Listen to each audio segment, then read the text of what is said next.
All right, so I'm gonna restore this this Rayovac sportsman flashlight.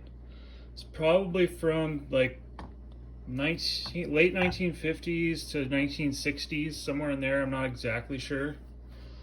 What I did was I got a new bulb for it, an LED. That's gonna give it a lot more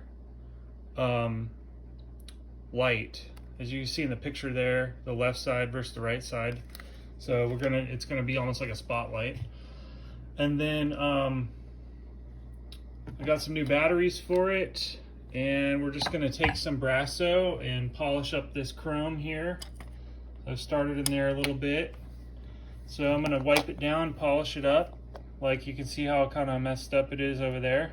And then I'll show you guys my results here in a minute. Okay, so I shined it up real nice. You can see how much shinier it is. Still has some of the dings and scratches, but that really cleaned it off. And there's a piece of glass in here that I washed off. They actually used a real piece of glass, not plastic. And there's this ring on top. There's a little bit of tarnish in there, but basically we're gonna put the cleaned off glass back in there. And then we put our light in here, like this.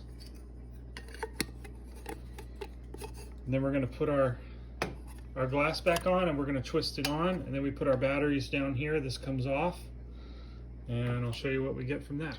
All right guys, so I got the batteries back in. This is actually the first time I'm gonna try to turn it on right now. And there it is. That is a lot brighter than it was. So basically the LED bulb was, I think, at least $10 to $20. I'm not exactly sure. I got it at Lowe's. And the flashlight itself was just a few dollars. And you know, I got the Brasso and cleaned it up with that, and that's all you need. Your D batteries. So I got a pretty good deal on this really nice old flashlight.